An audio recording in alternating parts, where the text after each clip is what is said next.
व बुद्धि से योग हो तो जातक कष्ट पाने वाला दुश्चरित्र स्त्री का पति तथा 56 वर्ष की पूर्णाई होती है। लग्नेश युक्त हो तो जातक दीर्घायु होता है। लग्नेश चंद्रमा हो तो 12 वर्ष की आयु में पिता को कष्ट होता है, किंतु जातक स्वयं अल्पायु नहीं होता है।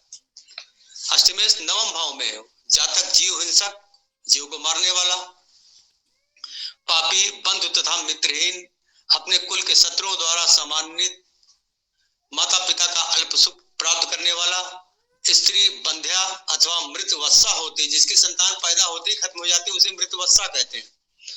शुभ ग्रह हो अष्टमेश नवमेश तो लोगों का विश्वास पात्र एवं बड़ी बड़ी जायदादों का ट्रस्ट का देखरेख करने वाला होता है। 4 से 8 वर्ष की आयु में भयंकर कष्ट पाता है तथा पूर्णायु उसकी 71 वर्ष की होती है। अष्टमेश यदि दशम भाव में हो, जातक दुष्ट, आलसी, नीच कर्म करने वाला, क्रूर, बंधु रहित, पुत्र सुख पाने वाला, राज्य कर्मचारी, सार्वजनिक कामों में धन का व्यय करने वाला, माता अल्पायु होती तथा स्वयं भी वह जातक दीर्घायु होता है। किंतु यदि अष्टमेश सूर्य से युक्त हो तो 24, 28 तथा 36वें वर्ष में कष्ट, पूर्णायु 48 वर्ष की होती है। पाप ग्रह हो तो जातक मातृहीन एवं पुत्रहीन भी होता है। अष्टमेश यदि एकादश भाव में हो, जातक बाल्यावस्था में दुखी परंतु बाद में सुखी, दीर्घायु होता है। मित्र एवं पुरस्कार एवं धन का लाभ उसे प्राप्त होता है। पाप ग्रह हो तो अल्पायु, नीच संगत करने वाला तथा आसिर धनी होता है। 24, 32 तथा 37वें वर्ष में उसे महाकष्ट होता है। पूर्णायु 67 वर्ष की होती है। अष्टमेश यदि व्यय भाव में द्वादश हो तो जातक पाप ग्रह होने पर सठ, निर्दय, बुरे कामों में अपना ध्यान केंद्रित करने वाला, चतुर, कटुभाषी, दिवालिया, अंगहीन होता है। मृत्यु के बाद चील, कौवे, गिद्ध आदि का भोजन वो बनता है। रस आदि धातुओं के सेवन से उसकी मृत्यु होती है। रस आदि अर्थात शराब, मदिरा इत्यादि जो भी विषैले पदार्थ हैं, पेय हैं, उसके द्वारा उसकी मृत्यु होती है। शुभ ग्रह हो तो परोपकारी, शुभ कार्यों में पैसा खर्च करने वाला, दिवालिया होता है, परंतु अशुभ प्रभाव में कुछ उसके कमी आती है।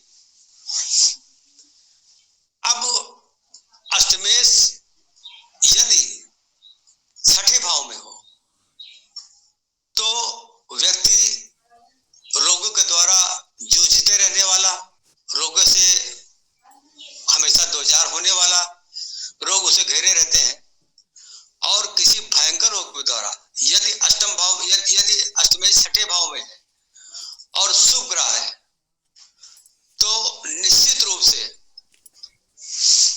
उसकी मृत्यु बहुत ही कष्टकारक होगी।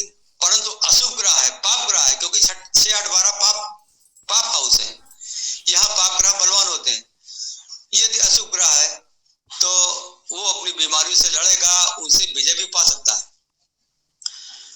और यदि अष्टमेश सप्तम भाव में हो तो दाम्पत्य अथवा जीवन साथी के लिए भी अत्यंत अशुभ स्थिति का कारक वो बनता है निश्चित रूप से। अब हमें ये देखना चाहिए कि अष्टम भाव पर जो हमारी जो महादशाएं हैं, जिस संबंधित ग्रह की दशाएं हैं, या अष्टमेश का जिनके साथ संबंध है, अष्टमेश के साथ जिनकी युति है, दृष्टि संबंध है, ये भी देखना चाहिए। साथ में योगिनी दशा हमारी बहुत महत्वपूर्ण होती है। लोग योगिनी दशा को बिल्कुल छोड़ देते हैं, केवल महादशा के आधार पर वो अपना पूर्ण रूप से आकलन करके अपना निर्णय कर देते हैं कि भाई ये है, ये फला है, धमाका है, ये ऐसा है, वैसा है। लेकिन वास्तव में हमें योगिनी दशा को भी सूक्ष्म अध्ययन करना चाहिए। जब तक हम योगिनी दशा को पूरी तरह से उसका विवेचन नहीं करते हैं, हमारा विवेचन अधूरा रहता है।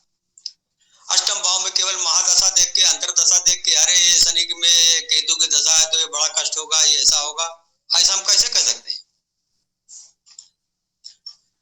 क्योंकि हम जानते हैं कि अष्टम में जिन ग्रहों की दशा है, जिनकी अंतरदशा है, जिनकी प्रत्यंतर दशा है, सूक्ष्म दशा है, प्राण दशा है, वो विपरीत है जो भी है। लेकिन हमें उसके पहले ये भी देखना चाहिए कि क्या उसकी योगिनी दशा की स्थिति क्या है, योगिनी दशा का तारतम्य क्या है। यदि अष्टम भाव का विवेचन करने के पूर्व हम योगिनी दशा का सूक्ष्म विश्लेषण करें तो हम अपने निष्कर्ष पर पूरी तरह से पहुंचने पर समर्थ होंगे, क्योंकि मंगला की दशा का स्वामी चंद्रमा है। यदि मंगला की दशा होगी 1 वर्ष की होती है, उसका स्वामी चंद्रमा है, तो चंद्रमा प्राण है, असुर आत्मा है। निश्चित रूप से मंगला की दशा में उसके संकटों का निवारण होगा, ऑपरेशन होगा, या कोई ऐसा चिकित्सा का माध्यम बनेगा जिससे वो व्यक्ति मृत्यु अथवा मृत्यु तुल्य कष्ट से मुक्ति पा जाएगा। पिंगला का स्वामी सूर्य है, उसकी दशा 2 वर्षों की होती है। पिंगला की दशा में व्यक्ति तर्क कुतर्क करता है कि अरे ऐसा होगा, ऐसा नहीं होगा, ये होगा, वो होगा। अगर कोई अच्छी बात उसको आदमी समझा भी रहा है कि भाई देखो ये बहुत ही खराब स्थिति है, आप इसमें ऑपरेशन कराइए, वो अपनी डॉक्टरी झाड़ेगा, अरे नहीं कुछ नहीं, ऐसा नहीं, वैसा होगा, ये होगा, फलाना होगा, धमाका होगा, ऐसा नहीं। वो डॉक्टर से भी बड़ा डॉक्टर बन जाता। धान्या की दशा का स्वामी गुरु है, उसका दशा काल 3 वर्ष का होता है। देव गुरु की दशा होने के कारण व्यक्ति धर्म के द्वारा, धार्मिक आचरणों के द्वारा, पवित्र आचरण के द्वारा या धार्मिक अनुष्ठान के द्वारा, उपायों के द्वारा उसको मृत्यु अथवा मृत्यु तुल्य कष्ट से मुक्ति मिलती है। चौथी दशा है भ्रामरी। भ्रामरी दशा का स्वामी मंगल है। इसकी दशा अवधि काल 4 वर्ष का होता है। ये भी दिग्भ्रमित करता है, ये भी व्यक्ति को बहुत ज्यादा भ्रमित करता है। भ्रामरी की दशा में डॉक्टर स्वयं भ्रमित हो जाता है कि इस व्यक्ति को रोग क्या है, क्या इसका ऑपरेशन हमें करना चाहिए या ये दवा से ठीक हो जाएगा, या इसकी रोग की अवधि 4 वर्ष चलेगी या 10 वर्ष चलेगी, या 2 वर्ष में ठीक हो जाएगा या 2 दिन में ठीक हो जाएगा। ये स्वयं डॉक्टर भी, चिकित्सक भी अंधेरे में रहता है। 5वीं दशा होती भद्रिका, भद्रिका की योगिनी। इसका दशा काल 5 वर्ष होता है। इसका स्वामी बुध है। शास्त्रों में कहा गया है कि बुध करे शुद्ध। बुध जिस प्रकार के ग्रहों के साथ जहां भी होगा उसी प्रकार से वो अपने आप को अपने उसी आवरण में अपने आप को कर लेता है, यानी कि वैसी उसकी प्रकट हो जाती है। 6ठी दशा है उल्का। ये आपने सुना होगा कि उल्का पात, तारों को टूटना। इसकी दशा अवधि काल 6 वर्ष का होता है। इसका स्वामी शनि है। ये खतरनाक दशा है। यदि उल्का की दशा चल रही है और महादशा भी विपरीत है तो निश्चित रूप से आप जानिए कि मृत्यु अवश्यम भावी। उल्का की दशा स्वयं शनि जो है मृत्युस है, मार्केश है, और मृत्यु का प्रथम श्रेणी और द्वितीय श्रेणी के ग्रहों के अलावा मृत्यु का प्रमुख रूप से कारक ग्रह है।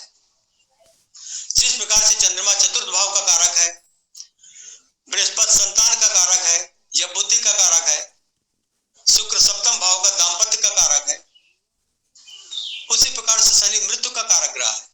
यम के भाई हैं।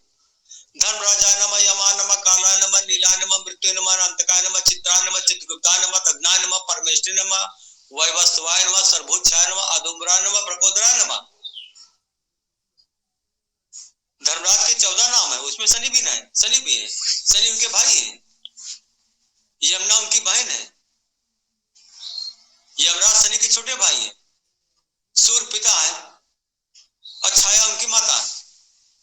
तो शनि की उल्का दशा भी बहुत खतरनाक रहती है। अगर उल्का दशा चल रही है और महादशा अनुकूल है तो व्यक्ति काफी झंझावात कष्ट भोगेगा, लेकिन वो अंत तो करता वो बचेगा। लेकिन यदि मतलब जो है योगिनी दशा, उल्का और महादशा दोनों ही विपरीत हैं तो अवश्य भावी मृत्यु है, इसमें कोई भी संशय नहीं। सप्तम दशा, 7वीं दशा सिद्धा की होती है, जिसका स्वामी स्वयं शुक्र है। इसकी दशा अवधि काल 7 वर्षों का होता है। सिद्धा की दशा में यदि रोग चरमोत्कर्ष पर पहुंच भी चुका है, मृत्यु का कोई कारण बनने भी वाला है और सिद्धा की अंतर दशा लग गई है, तो निश्चित रूप से उसके कष्टों का निवारण होगा, उसके रोगों का निवारण होगा। और शुक्र स्वयं दैत्य गुरु शुक्राचार्य हैं, जिन्होंने भगवान शंकर से, भोलेनाथ से मृत्यु संजीवनी संजीवनी विद्या प्राप्त की थी। देवता दैत्यों को मारते थे किंतु वो उनको जीवित कर देते थे। इसलिए शुक्र की सिद्धा की दशा में भी व्यक्ति की रक्षा होती, व्यक्ति रक्षित होता है। लेकिन योगिनी दशा का अष्टम 8वीं दशा योगिनी दशा संकटा की होती, ये बहुत ही भयानक होती है। ये उल्का से भी भयानक होती है। इसमें मृत्यु या 8 प्रकार के संकट आते हैं। 8 प्रकार के संकट आते हैं अथवा 8 प्रकार के संकट उसकी मृत्यु का कारण बनते हैं। और आपको जानकर ये बहुत ही आश्चर्य होगा कि संकटा का स्वामी स्वयं राहु है।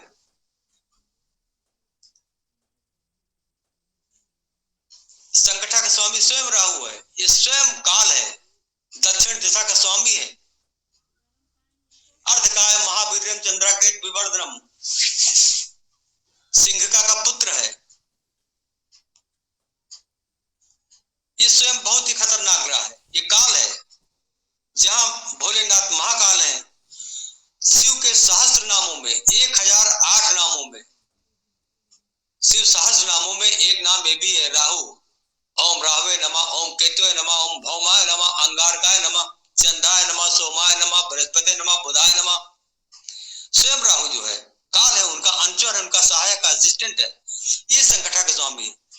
यदि संकटा की दशा लग गई, महादशा कितनी भी अनुकूल हो, लेकिन यदि संकटा की दशा लग गई और संकटा में संकटा का अंतर हुआ तो उसको ब्रह्मा भी नहीं बचा सकते।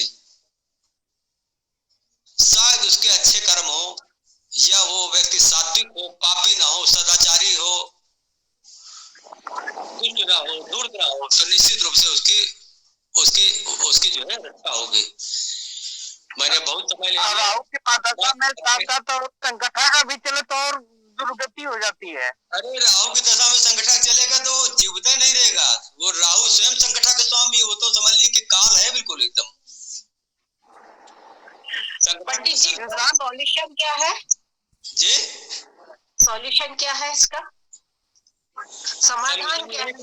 समाधान इसका महामृत्युंजय मंत्र, महामृत्युंजय जप। ओके। संकटा की दशा में मैंने कोरोना काल में जितने लोगों की कुंडलियां देखी उसमें 99% लोग मर गए। जिनकी संकटा की दशा 99% लोग मर गए, 1% बहुत भाग्यवान जीवित हो बचा। जिसकी महादशा अनुकूल हो, जिसकी संकटा में या संकटा में सिद्धा की दशा चल रही हो या संकटा में मंगला की चली हो, वो बचा है। संकटा में पिता के ऊपर भी दिक्कत आ जाती है। संकटा को 8 प्रकार के संकट लाता, पिता, पुत्र, संतान, स्त्री, परिजन, मित्र, बांधव, 8 प्रकार के, क्योंकि 8 वर्ष की उसकी दशा होती है। और अष्ट प्रकार के संकट लाता है, 8 प्रकार के मृत्यु का कारण बनता है। 8 प्रकार की उसकी मृत्यु पहाड़ पे हो जाए कि हवा में हो जाए कि वायुयान में हो जाए कि जमीन पर हो जाए कि मार्ग में हो जाए कि गोली से हो जाए कि शत्रु से हो जाए, कोई नहीं जानता है। तो मैंने बहुत ज्यादा समय ले लिया। मैं चाहता हूं कि और भी वक्ता इस पे बोले, तो शब्द कहना चाहूंगा।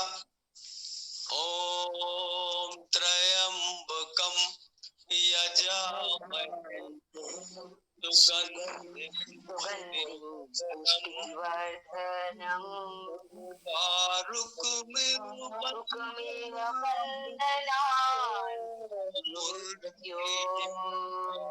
मृत्योर्मुक्षीयमामृतात्